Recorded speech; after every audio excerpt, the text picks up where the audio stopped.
Behind the jeweled gates of Istanbul's Topkapi Palace lay a world the public was never meant to see. A world of velvet silence, gold cages, and whispered rules that decided who would share the Sultan's bed and who would never see the sun again.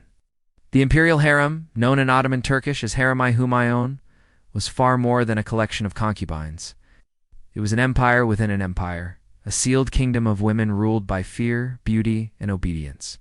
To the outside world, it shimmered with luxury and romance.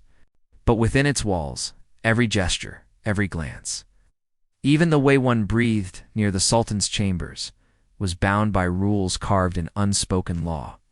The harem existed to serve one man, the Sultan, yet its structure mirrored the empire itself. The women were ranked like soldiers, from servants and attendants to Giz's favorites, Iqbal's fortunate ones, Kadin's consorts, and finally the Haseki Sultan, the chief consort, who held the Sultan's affection. At the very top stood one woman feared by all, the valid Sultan, the Sultan's mother. She commanded the harem with absolute authority, her word as powerful as any royal decree. Even the Sultan's concubines bowed before her, for her approval meant life, and her anger could mean disappearance. The harem was surrounded by thick walls and guarded gates, manned by black eunuchs who carried the keys. No man but the Sultan or these castrated guards could pass beyond those doors. The women inside were forbidden to step outside the palace unless granted permission by the valid Sultan herself. For most, the harem became both a sanctuary and a prison, a place where ambition and beauty could bring riches or ruin. Life inside followed a strict code. The women were trained in music, dance, poetry, and court etiquette, not for freedom, but for performance. Ow. Every move was designed to please the Sultan or to rise in rank.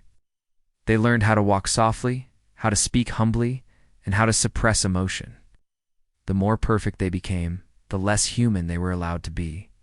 Foreign visitors who caught glimpses of the palace spoke of its strange stillness, of corridors filled with perfume and silence, of eyes watching behind veils. But even they never knew the full truth, for inside those walls, behind every curtain and whispered prayer, was a system of control so detailed that even the act of breathing near the Sultan's door was a privilege granted by power. The harem wasn't just the Sultan's private world, it was the heart of imperial politics, where beauty was a weapon and every night could change the empire's future. But to understand its darkest secrets, we must first uncover who controlled the Sultan's bed and the terrifying rules that guarded it. No door in the Ottoman Empire was guarded more fiercely than the one that led to the Sultan's bedchamber. Behind it, the fate of women, dynasties, and even empires was decided. But access to that room wasn't a matter of beauty or desire, it was a ritual wrapped in fear, control, and invisible rules. Inside the imperial harem, not a single woman could approach the Sultan without permission. Even the most favored consort's women who once shared his bed were forbidden to enter freely. Every visit was scheduled, inspected, and announced by a eunuch who bowed before the Sultan's door with a ceremonial phrase, "The flower awaits your command." Only then could a woman be escorted through the guarded corridors toward his private quarters. At night, the harem turned silent. The women knew the rule: no wandering after the call to prayer. Those chosen for the Sultan's company were bathed, perfumed, and dressed according to strict tradition. Their bodies were not their own. They were prepared like offerings, guarded by older attendants who ensured that not a single blemish, hair, or scent was out of place. But what outsiders never knew was that these visits were as political as they were intimate. Every woman who entered the Sultan's room risked everything: her rank, her life, and even her lineage. A single pregnancy could elevate her to Kadin or a Haseki Sultan. But failure to please could mean exile to the old palace, a shadowy residence where forgotten concubines lived out their days in silence. Access to the Sultan's bedchamber was also determined by astrological timing. Court astrologers and mystics often decided the most fortunate nights for union, especially when the empire sought an heir. Certain nights were believed to produce stronger sons, while others were forbidden due to omens or celestial alignments. In these moments, even the Sultan obeyed the stars. The corridors leading to his chamber were patrolled by black eunuchs, chosen specifically for loyalty and secrecy. Their keys opened doors only on command. If a woman dared attempt entry without permission, she risked immediate punishment, sometimes confinement, other times disappearance. The Sultan's privacy was sacred, and violation of it was considered a crime against the empire itself. Historians say the harem's silence wasn't only due to fear, it was ritual. No woman could speak loudly near the Sultan's quarters. Even laughter was restricted. Slip of the tongue or a broken rule could cost everything. To the world, these rules seemed romantic, the life of exotic queens in golden cages. But inside, every night was a test of obedience. And for the eunuchs who guarded those doors, breaking one rule meant death, for they were the keepers of secrets no man was meant to hear. If the Sultan was the heart of the empire, the eunuchs were its shadows. They saw everything, heard everything, and spoke of nothing. In the Imperial Harem, black eunuchs, often taken from distant African lands, held power that even noblemen feared. They were the invisible gatekeepers between the Sultan and the hundreds of women who lived behind golden screens. Their presence was both haunting and necessary. These men, castrated at a young age, were believed to be loyal beyond question, stripped of family, lineage, and desire. The empire called them silent watchers. Their loyalty was forged through pain. And their purpose was clear: protect the Sultan's honor, guard his secrets, and control the women of the harem. Every passage leading to the Sultan's private rooms was under their watch. They carried keys carved with the Sultan's insignia, and only they could unlock the path to the royal bedchamber. No guard, no minister, not even the Grand Vizier, could enter without their escort. They knew which woman visited at what hour, and for how long. Knowledge that could destroy dynasties if ever revealed.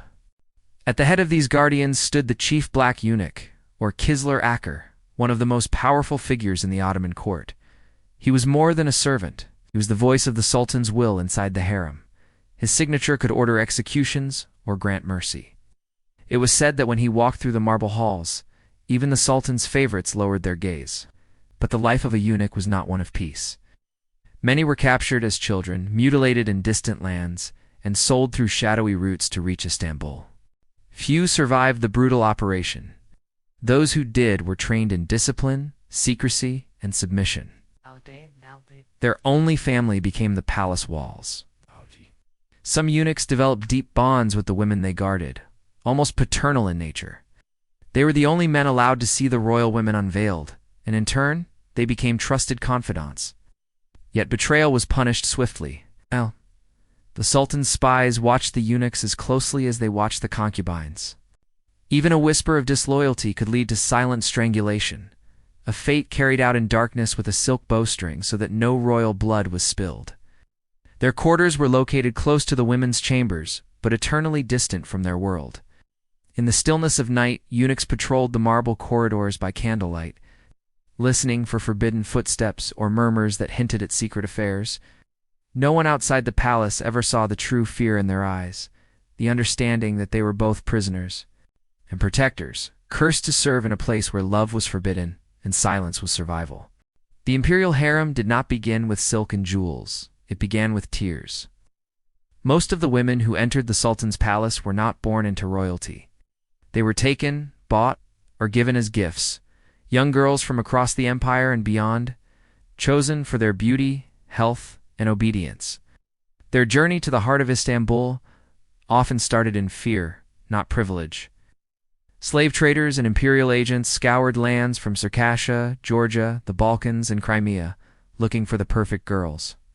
The youngest, often no older than 12 or 13, were the most prized, untouched by the world and ready to be molded into royal instruments. Once selected, they were sent to the capital, where their old names, languages, and identities were stripped away. Inside the harem's towering gates, they were reborn. New names were given, often Turkish or Arabic, and every trace of their past life was erased. From that moment, they belonged not to themselves, but to the Sultan. Training began immediately. The girls learned court etiquette, music, dance, reading, and poetry, but above all, silence and submission. Their movements were rehearsed, their speech regulated. Older women, known as Kalfa and Yusta, trained them to walk gracefully, bow properly, and never make direct eye contact with high-ranking officials. Every gesture became a language of power and respect. Those who excelled were moved into the inner ranks of the harem, closer to the Sultan's private chambers. Here the real tests began. The Sultan's mother, the valid Sultan, held the authority to decide who was worthy of being presented. Her approval could change a girl's life from servant to royal consort in a single night. But it was not beauty alone that mattered. Intelligence, adaptability, and obedience determined survival. The harem was a world of silent competition, where alliances formed in whispers and jealousy brewed like poison. Many young women vanished from records, likely sent to the old palace or quietly dismissed after disobedience. For those chosen by the Sultan, the stakes grew higher. A single night with him could elevate a concubine to Haseki Sultan, granting wealth and status beyond imagination. But rejection meant exile, and sometimes worse, a life spent waiting for a call that would never come. To outsiders, the Imperial Harem seemed like a paradise of luxury. But inside, it was a gilded labyrinth of fear, ambition, and control, a place where one wrong glance could end a life, and one soft word could shape an empire's future. And behind every girl's smile was the same haunting question whispered in secret: will I rise tonight or disappear tomorrow? Inside the Imperial Harem, desire was a crime, and silence was survival. The marble walls that glistened under candlelight hid countless stories of punishment, cruel, quiet, and deliberate. The women of the harem lived surrounded by gold, yet every luxury came with invisible chains. The rules were absolute. No woman could look upon a man outside the harem. No servant could whisper the Sultan's secrets. No concubine could love anyone but him. Those who broke these rules vanished, not with a public trial or royal decree, but with a single nod from the chief eunuch. The punishments were meant to erase disobedience from memory itself. Rumors whispered through the corridors spoke of women drowned in silk sacks, a fate known as being sent to the waters. They were taken in silence, usually at night, and carried to the Bosphorus. Bound inside heavy cloth, they were lowered into the dark waters, while eunuchs stood watch. The empire believed this method kept royal blood unstained, no visible wounds, no trace left behind. Some were not killed but banished to the old palace, a silent prison for forgotten women. Once a girl was sent there, she never returned. The halls were filled with former favorites, once envied, now invisible, spending their days behind veiled windows, whispering prayers to be remembered. Forbidden love was the most dangerous offense of all. Even a glance exchanged with a palace guard could mean death. To prevent temptation, the guards near the harem were often elderly or disabled, and only eunuchs could patrol the inner courts. But still, human nature found cracks in the walls. There were secret letters, brief touches, and stolen looks, each one risking everything. The Sultan's mother, the valid Sultan, acted as the moral judge of the harem. She had absolute authority to punish or spare, and her decisions were final. Some historians believe her power was even greater than the Sultan's when it came to the women of the palace. To keep order, she relied on spies, servants who pretended to be loyal to others, but secretly reported every word and movement. Those accused of defiance faced public humiliation before being cast out. Heads were shaved, fine clothes replaced with rough linen, and names erased from the royal record. Their absence was never acknowledged. Yet, the silence of the harem held darker secrets, because sometimes the punishments weren't about broken rules at all. They were about power. A jealous rival or ambitious consort could destroy another woman with a single rumor. And in a world ruled by whispers, one false word could mean the difference between a jeweled crown and the cold waters of the Bosphorus. Behind the Sultan's throne, in the shadows of gold and incense, stood a power greater than most men dared to imagine: the valid Sultan, the Sultan's mother. While the empire bowed to the Sultan in public, many whispered that the empire truly obeyed her. The valid Sultan was no ordinary woman. She was the architect of the harem, the unseen ruler of hundreds of lives, and the final voice in every private decision of the royal household. Her chambers were located above the Sultan's own, a symbolic reminder that even the ruler of the empire was once a child under her care. Her power extended far beyond the harem.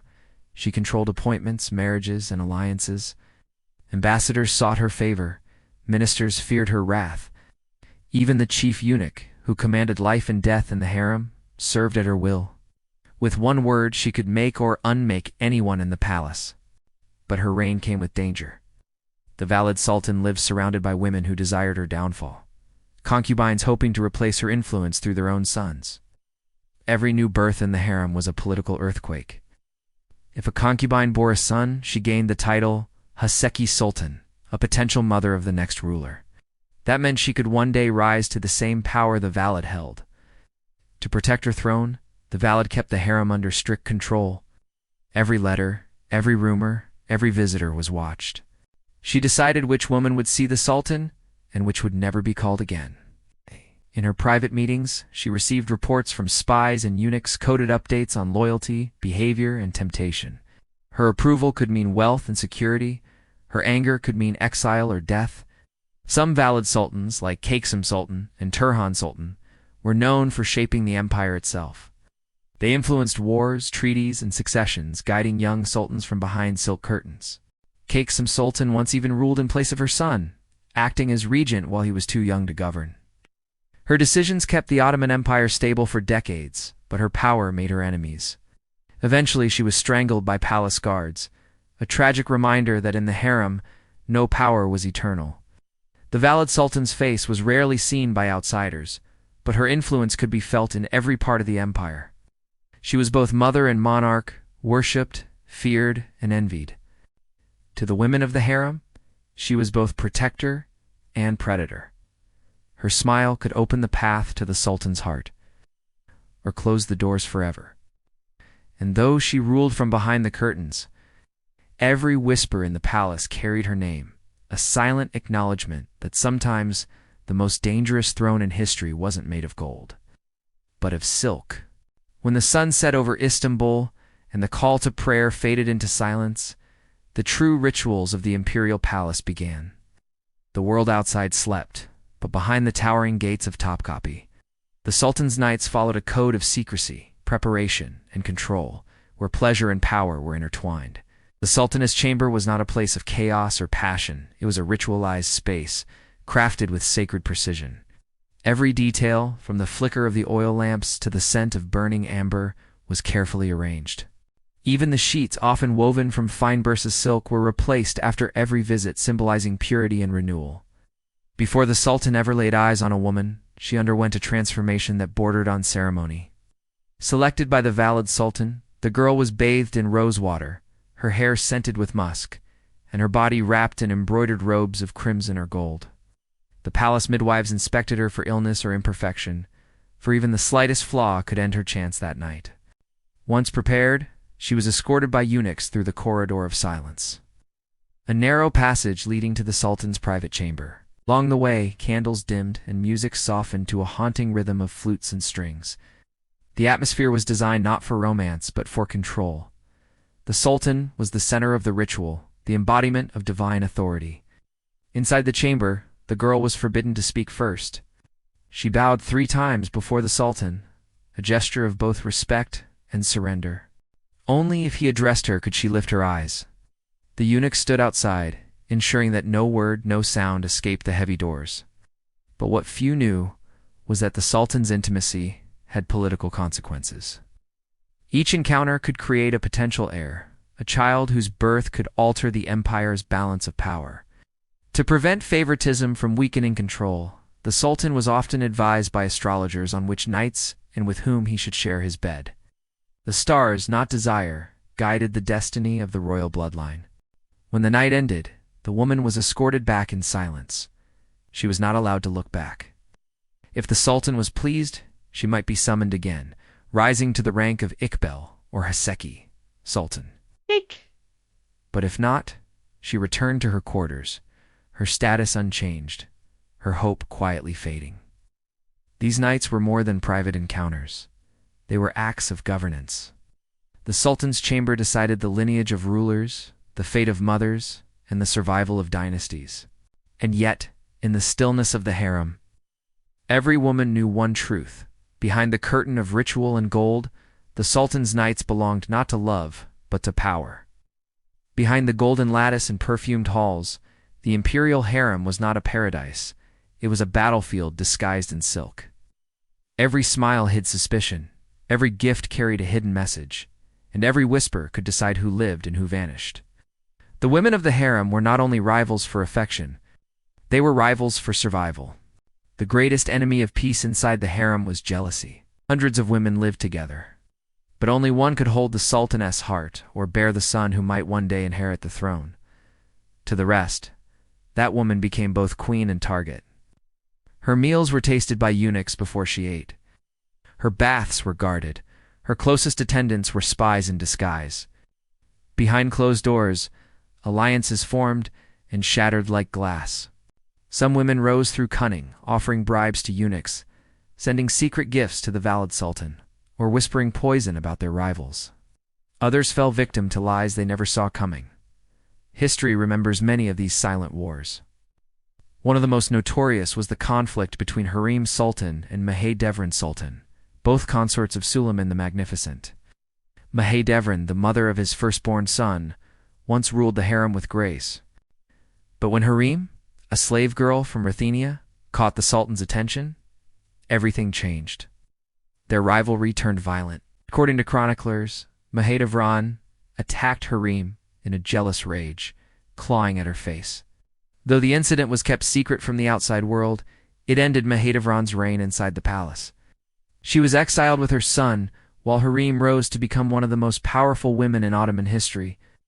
But not every victory was so visible. Some rivals disappeared quietly, often poisoned during meals or baths. The harem's apothecaries, skilled in herbs and perfumes, were also experts in death. A few drops of opium or crushed oleander could mimic sickness, leaving no trace. Even the valid sultan herself was not safe. History records the assassination of Kaiksem Sultan, strangled with her own veil by order of her daughter-in-law. Every betrayal in the harem was dressed in beauty. A jeweled comb might carry a hidden needle. A bowl of pomegranate seeds could hide the taste of poison. Trust was a luxury no one could afford. And yet, through all the deceit and fear, the empire's most enduring decisions, marriages, births, successions, were influenced by the same hands that trembled under candlelight in the sultan's chambers. For the women who lived there, the harem was never truly about love or comfort. It was about survival in a world built on silence, rivalry, and power, a place where even a queen could die without a sound. For centuries, an imperial harem stood as the most secretive institution in the Ottoman Empire, a world veiled in mystery, desire, and control. But as the empire weakened, the whispers behind its marble walls began to leak into history. The fall of the harem wasn't marked by war or rebellion. It was undone by time, modernization, and truth. By the 19th century, the empire was changing. Western diplomats and travelers, once kept at a distance, began documenting what they could see. Glimpses of silk-draped women behind latticed windows, eunuchs pacing silently in shadowed corridors. To outsiders, the harem became both fascination and scandal. To insiders, it was a collapsing world. The once mighty valid sultans lost much of their power as the Ottoman court opened to modernization under rulers like Sultan Abdulmajid I and Sultan Abdulaziz. The empire's new focus on diplomacy, industry, and education weakened the harem's political grip. Slowly, its influence faded, but the fear, secrecy, and pain remained trapped within its walls. When the Young Turk Revolution erupted in the early 1900s, it was indeed just the sultan who lost authority. The harem itself became a relic of an older, darker age. The last sultans kept fewer concubines, and many harem women were released, some for the first time in their lives, stepping beyond the palace gates. Many didn't know how to read, write, or even use money. They had been prisoners of privilege, free only when the empire itself fell. The final blow came with the abolition of the Ottoman Sultanate in 1922. The royal family was exiled. The harem, once the empire's most forbidden sanctuary, was abandoned. The corridors that had once echoed with the whispers of concubines and the footsteps of eunuchs fell silent. Years later, historians and archaeologists began to piece together the truth. Diaries, court records, and letters revealed a reality far from the romantic legends told by travelers. The harem was not a paradise of beauty. It was a system of control, hierarchy, and fear. The women who lived there were both victims and survivors, navigating a world where obedience meant safety and love was a political act. Today, visitors to Topkapi Palace walk through the same chambers that once decided the fate of empires. They see the jeweled tiles, the gold patterns, and the painted ceilings, but not the tears shed beneath them. The scent of rosewater has faded, but the silence still lingers. 'Cause in the end, the story of the Imperial Harem isn't just about forbidden bedrooms or royal pleasures. It is about how power enslaved even those who seem to live in luxury. The world outside the palace was never as free as it believed, because while the harem's doors closed forever, its shadows still whisper through history.